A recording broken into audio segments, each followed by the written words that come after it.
തിരക്കേറിയ ഒരു നഗരത്തിന് മുകളിലൂടെ സ്വതന്ത്രമായി പറക്കുന്ന ഒരു പട്ടം കാറ്റുള്ളിടത്തെല്ലാം പറന്നുയരുന്നത് കാണിച്ചുകൊണ്ടാണ് കഥ ആരംഭിക്കുന്നത്. ഈ നഗരത്തിൽ സോവാൻ എന്ന 8 വയസ്സുകാരി താമസിക്കുന്നു. പ്രായം കുറവാണെങ്കിലും അവൾ അസാധാരണമാംവിധം ബുദ്ധിമതിയാണ്.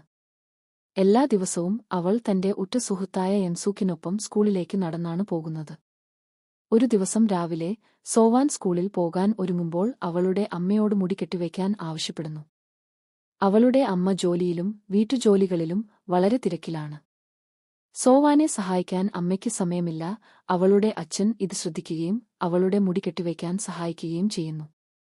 സോവാൻ സ്കൂളിലേക്ക് പോകാൻ ഒരുങ്ങുന്നു. പക്ഷേ പുറത്ത് മഴ പെയ്യുന്നു. അവളെ സ്കൂളിൽ വിടണോ എന്ന് അവളുടെ അമ്മ ചോദിക്കുന്നു.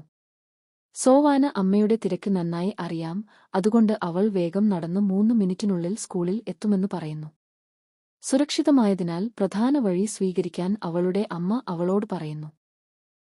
സോവാൻ സ്കൂളിലേക്ക് പോകുന്നു. പക്ഷേ അവളുടെ കൂട്ടുകാർ അവൾക്ക് മുമ്പേ എത്തിയിരിക്കുന്നു. അവൾ സ്കൂളിലേക്ക് നടക്കുമ്പോൾ ഒരു പുരുഷൻ അവളെ ദൂരെ നിന്ന് നോക്കുന്നു. അടുത്ത രംഗത്തിൽ കഥയുടെ തുടക്കത്തിൽ സ്വതന്ത്രമായി പറന്നുകൊണ്ടിരുന്ന പട്ടം ഇപ്പോൾ നനഞ്ഞ റോഡിൽ കിടക്കുന്നു. ആ മനുഷ്യൻ പട്ടം എടുത്ത് സോവാന്റെ അടുത്തേക്ക് വരുന്നു. അയാൾ അവളുടെ കുടയെ അഭിനന്ദിക്കുന്നു. അത് വളരെ മനോഹരമാണെന്ന് പറഞ്ഞു. അത് അവനുമായി പങ്കിടാൻ ആഗ്രഹിക്കുന്നുണ്ടോ എന്ന് ചോദിക്കുന്നു. സ്കൂളിൽ പോകാൻ വൈകിയെന്ന് പറഞ്ഞ് സോവാൻ മാന്യമായി നിരസിക്കുന്നു. അവൾ തിരിഞ്ഞു നോക്കുമ്പോൾ സ്കൂൾ കുറച്ചു ദൂരെയാണ്.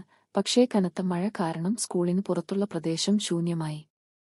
അടുത്ത സീനിൽ കുഴപ്പങ്ങൾ പൊട്ടിപ്പുറപ്പെടുന്നു. സോവാന്റെ കുട പൂർണ്ണമായും തകർന്നിരിക്കുന്നു. അവളുടെ ബാഗും ഷൂസും സാധനങ്ങളും വിജനമായ സ്ഥലത്ത് ചിതറിക്കിടക്കുന്നു. അവളും അവിടെയുണ്ട്. പരിക്കേറ്റ് വിറയ്ക്കുന്നു.